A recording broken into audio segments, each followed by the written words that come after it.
పిల్లలకి స్కూల్ పాఠశాలైతే పేరెంట్స్‌కి స్కూల్ పేరెంట్స్‌శాల.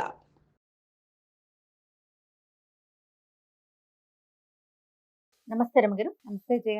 రమగారు, ప్రయాణాలు చేసేటప్పుడు గతంలో కూడా ఒకసారి మనం మాట్లాడినట్టు గుర్తుంది కానీ, మళ్ళీ ఈ మధ్యన ఎవరో నన్ను అడిగారనమాట.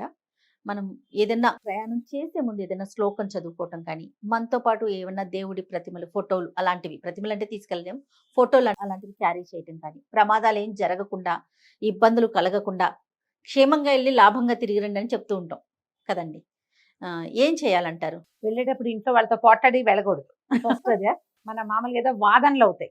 ప్రయాణం ఎవరైనా బయలుదేరి వెళ్ళేటప్పుడు గొడవలకి దారి తీసే పరిస్థితులు రానివ్వద్దు. నిజమండి.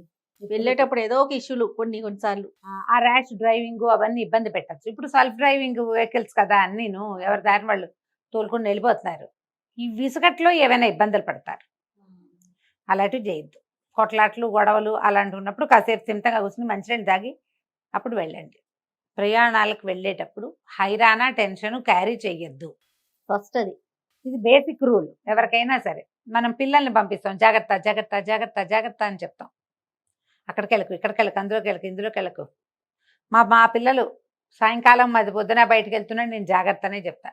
వాడు ఊ అనాలి, అనాలి. అనకపోతే నాకు ఫీల్గా ఏమిటి వీడు ఊ అనలేదు అలా అనిపిస్తుంది. వాడు ఊ అంటే సేఫ్ ఫీల్, వాడు ఊ అనకపోతే టెన్షన్. ఒక్కొక్కరికి ఒక్కొక్కటి ఉంటుంది కదా జయ. అనాలి. వాడు తలకాయ ఊపి లేదా ఊ శబ్దం వస్తే వినేస్తే స్థిమితంగా ఉంటుంది. జాగ్రత్త అని చెప్తాం. ఎవరైనా వెళ్తుంటే జాగ్రత్త లాంటి పదాలు ఎక్కువ అనకూడదు. ఓసారి అని ఊరుకోవాలి. కొంతమంది అదే పనిగా జాగ్రత్తలు చెప్తారు, ఏదో కంపు మునిగినట్టు అవుతుంది. నువ్వు ఇలా చెప్పావు అందుకే ఇలాగైందంటారు. అంత ఎక్కువ కాకుండా కొంచెం జాగ్రత్త వహించడం. ఇంట్లో నుంచి బయటికి వెళ్ళేటప్పుడు ఎవరైనా ప్రతిరోజు కూడా దేవుడికి దండం పెట్టుకుని వెళ్తే మంచిది.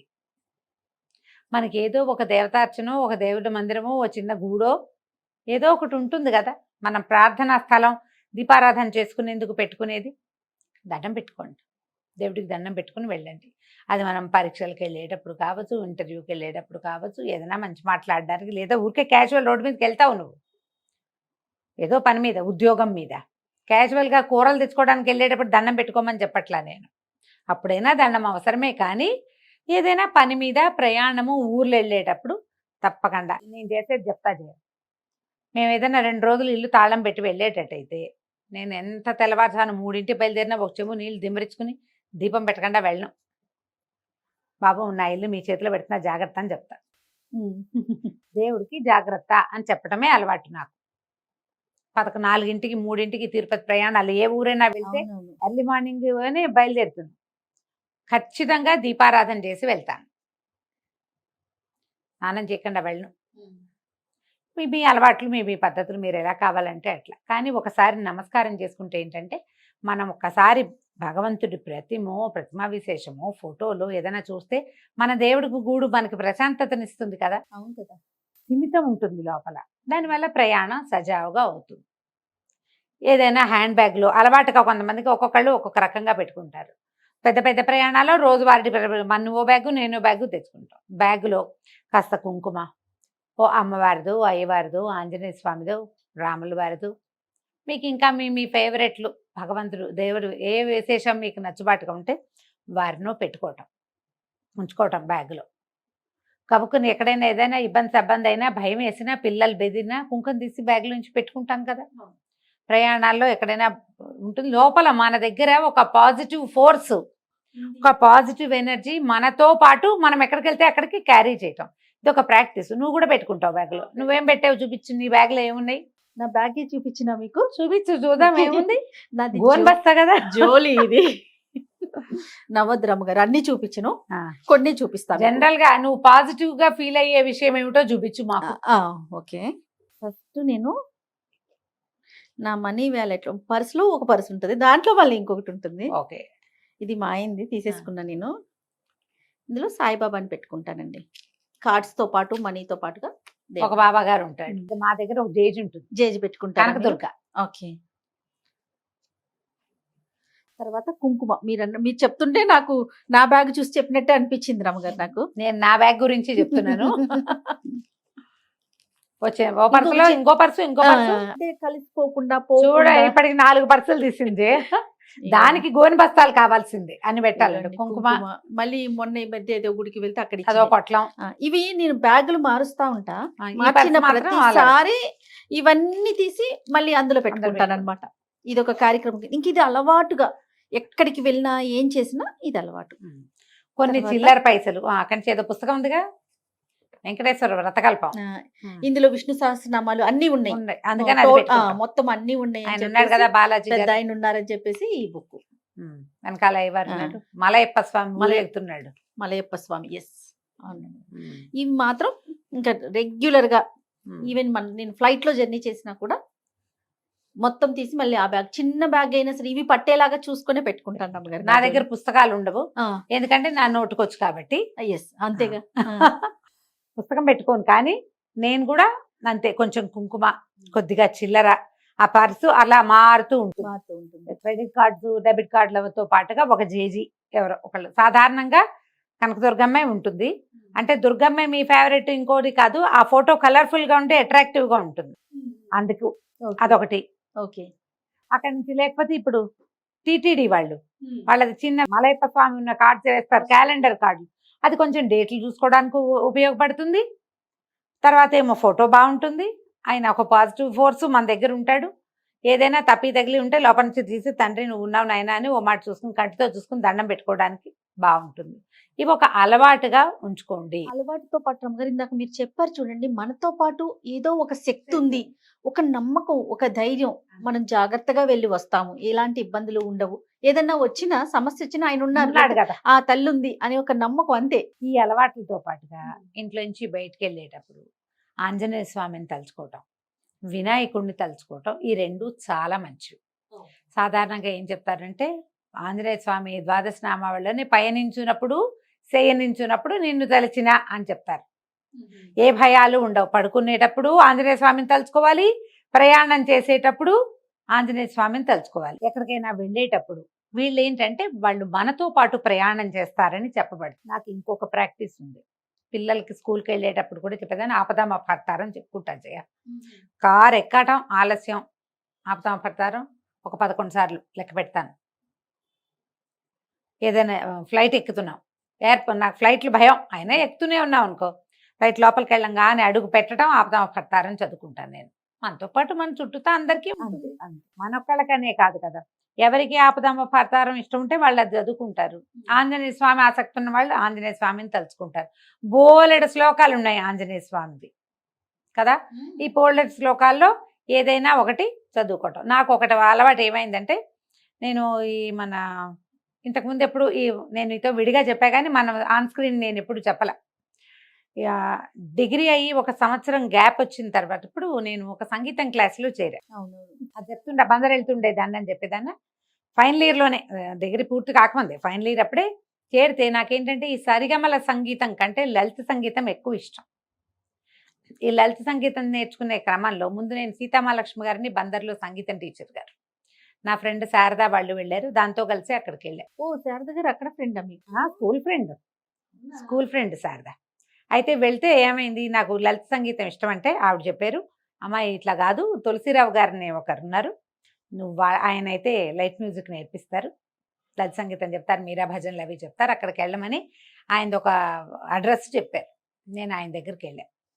చాలా కాలం తర్వాత మాస్టర్ని ఇవాళ ఆన్ స్క్రీన్ చెప్తున్నాను నేను. నువ్వు ఇంతకుముందు విన్నావు ఈ సంగతి. అయితే ఈ తులసిరావు గారి దగ్గరికి వెళ్తే ఆయన వీణ పాఠం చెప్పేవారు. మాస్టర్ వీణ వాయించేవారు, హార్మోని వాయించేవారు, పాటలు చాలా బాగా చెప్పేవారు. ఆయన రామాయణం మొత్తాన్ని తెలుగులో తన భాషలో రాశారు, అన్ని పాటల రూపంలోనే, ఫుల్ రామాయణం, మొత్తం రామాయణము. ఆంజనేయ స్వామికి చాలా ఆయనకి ఇష్టం అనమాట. ఈ ఆంజనేయ స్వామి ద్వాదశ నామావళి ఒకటి ఉన్నది, 12 నామాలు. ఆ 12 నామాలు దాన్ని ఒక చిన్న పాట రూపంలో రాశారు. అక్కడ నేర్చుకున్నాను నేను. అదేంటంటే మేము ఏదైనా క్లాస్ మొదలు పెట్టేటప్పుడు పాడేవాళ్ళం, తర్వాత మొత్తం పాఠం అంతా అయిపోయి తిరిగి పిల్లలంతా వెళ్ళిపోయేటప్పుడు మళ్ళీ ఒకసారి ఆ హారతి పాట పాడుకుని లేచి వచ్చేసేవాళ్ళం. క్లాసు అట్లా మొదలు పెట్టించేవారు అనమాట. వెళ్ళగానే ఒక ప్రార్థనా శ్లోకం, తిరిగి వచ్చేటప్పుడు ఒక ప్రార్థన పాట. ఆ పాటల్లో ఇది అలవాటైందనమాట. హనుమాన్ అంజనీ పుత్ర పవన సుదత్తనే మహాబల, శ్రీరామదూత పార్థుని సఖుడ మెరయి కన్నులవాడ అమిత విక్రముడ. ఈ 12 నామాలు అవును. లింగాక్ష ఫల్గుణ సఖ ఇట్లా ఉంటుంది. దాన్ని ఆయన తెలుగులో రాశారు. అది అప్పటి నుంచి అలవాటైంది జయ. మా అమ్మగారికి అది చాలా ఇష్టం. ఆ రాగం బాగుండేది. భలే అంటే ఒక పాడంగానే ఒక సంతోషం కలుగుతుంది అనమాట. ఒక ఉత్తేజంగా అనిపిస్తుంది. ప్రయాణాల్లో అది పాడుకోవటము, అది చదువుకోవటము అలవాటైంది. ఇప్పుడు ఇన్ని సంవత్సరాలైంది. అన్నేళ్ల నుంచి ఆ పాట అలాగే ఉంది. మా ఇంట్లో ఈ పండగలప్పుడు, పూజలప్పుడు, బొమ్మలు పెట్టినప్పుడు అలా పాడేవాళ్ళం. ఇప్పటికి కూడా మా అక్కయ్య వాళ్ళు తులసిరావు గారు పాట పాడు అంటారు. ఊరికే అదొక పాటలాగా చిన్న 12 నామాలే ఆంజనేయ స్వామిది. అది అలవాటైంది. గురుగారు వెళ్ళిపోయారు కానీ మాస్టరు ఆయన దగ్గర నేర్చుకున్న గ్రూప్లో ఒక 10-15 మంది పిల్లలు చాలా మంది కలిసేవాళ్ళు. అప్పుడైన ఫ్రెండ్స్ కూడా ఇప్పుడు కూడా ఎవరో ఒకళ్ళు హలో అంటూనే ఉంటారు. తులసిరావు గారు రామాయణం మాత్రం ఎన్ని చోట్ల పాడేమో మాస్టర్ రాసింది. ఆ రామాయణం కథ అంతా ఆ పాటలన్నీ పోయినా ఈ ఆంజనేయ స్వామి ప్రార్థనా శ్లోకం మాత్రం ఉండిపోయింది. ఇంకా అలాగే ఉండిపోయింది. ఇక అట్లా అలవాటుగా ఉంటుంది కదా. ఒక ఎలా అనిపిస్తుంది అంటే మనం ఏదైనా ఒక మంచి విషయాన్ని గురించి మాట్లాడామనుకో మనసుకి ఆహ్లాదంగా ఉంటుంది. అవును. నువ్వు ఒక సెంటో ఏదో ముట్టుకున్నావు, రోజంతా ఆ వాసన మన చేతికి ఉంటుంది. పాజిటివ్ ఎనర్జీ అలాంటిది. ఇది మీరు ఫీల్ అవ్వాలి, అనుభవించాలి. అనుభవించి తెలుసుకోవాలి. ఇప్పుడు వాసన వస్తోంది, కాసేపటికి పోతుంది, ముందు గుప్పమని వస్తుంది, తర్వాత చెయ్యి దగ్గర పెట్టుకుని వాసన చూసామనుకుంటే మన లోపల తెలుస్తుందిగా వాసన. ఇది ఎలా ఫీల్ అవ్వాలి? ఇది మనం వాసన చూడకపోయినా అది మనతో ఉన్నట్టుగా ఫీల్ అవ్వాలి. మీరు దానికోసము ఒక ప్రాక్టీస్ కోసమే ఏదైనా ఒక భగవంతుడి ప్రతిమో, ఒక కార్డో, ఒక పుస్తకమో, దేవుడికి వాడిన అమ్మవారికి పూజించిన కుంకుమో, అయ్యవారికి సమర్పించిన విభూదో, భస్మమో ఏదైనా ఒకటి మనతో పాటు ఉంచుకుంటే, కొంతమంది అమ్మా నాన్నలు గుర్తుగా ఉంచుకునే వాళ్ళు కూడా ఉంటారు. వీళ్ళు మనతోటే ఉన్నారన్న భావన వస్తుంది. మీకు ప్రయాణాల్లో ప్రమాదాలు జరగవు. ఒకవేళ జరిగినా ఎక్కువ ప్రమాదం కాకుండా ఏదో చిన్న దాంతో పోతుంది. దేవుడు మనతో ఉన్నాడు అనిపిస్తుంది. అంటే ఇవన్నీ పెట్టుకునే వాళ్ళు, ఈ గుళ్ళకి వెళ్ళే వాళ్ళు, గోపురాలకు వెళ్ళే వాళ్ళు, యాత్రలకు వెళ్ళి యాక్సిడెంట్లు అయిన వాళ్ళు ఉండరా అని ఒక ప్రశ్న ఉంటుంది కాదు మన వెనకాల కదా. అందరికీ వస్తుంది. అయ్యప్ప గుడి దీనికి వెళ్ళి తిరిగి వచ్చినప్పుడు ప్రమాదం జరిగింది. పోలేదా వాళ్ళు దేవుడి దగ్గరికి వెళ్ళారు, అక్కడ ఎందుకు పాజిటివ్ ఫోర్స్ పనిచేయలేదు అంటారు. రకరకాలు జరుగుతాయి. ఇప్పుడు అయ్యప్ప గుడికి వెళ్ళి ఆ యాక్సిడెంట్ అయిందని నువ్వు అయ్యప్ప గుడికి వెళ్ళడం మానేస్తావా? ఎవరైనా మానతారా? మానం కదా. తిరుపతి కొండ మీద చూస్తూ యాక్సిడెంట్ అయింది, తిరుపతి కొండ వెళ్ళటం మానేస్తావా? ఎందుకు? రోడ్డు మీద వెళ్తున్నవాడు పడిపోతాడు, మన ఎదురుకుంటానే నువ్వు వెళ్ళడం మానతావా?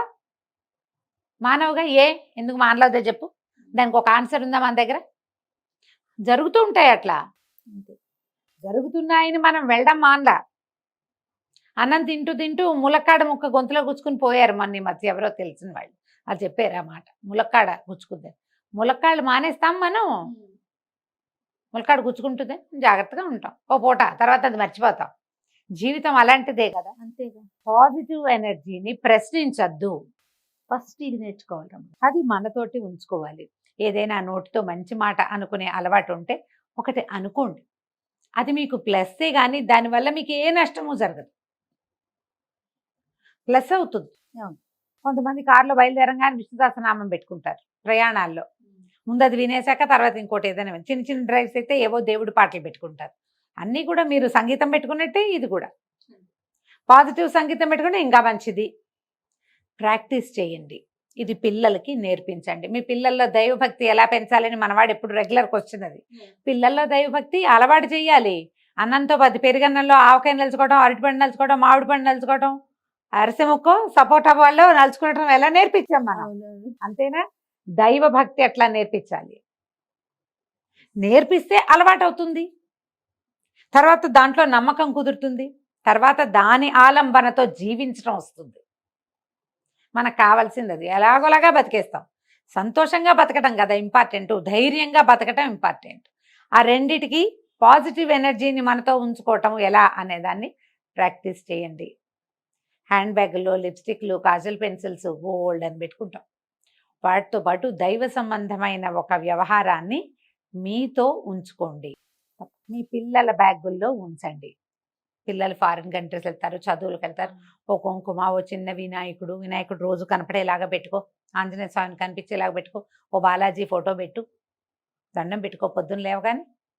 ఇలాంటివి నేర్పించండి. తప్పకుండా రమ్మగారు. నమస్తే. నమస్తే.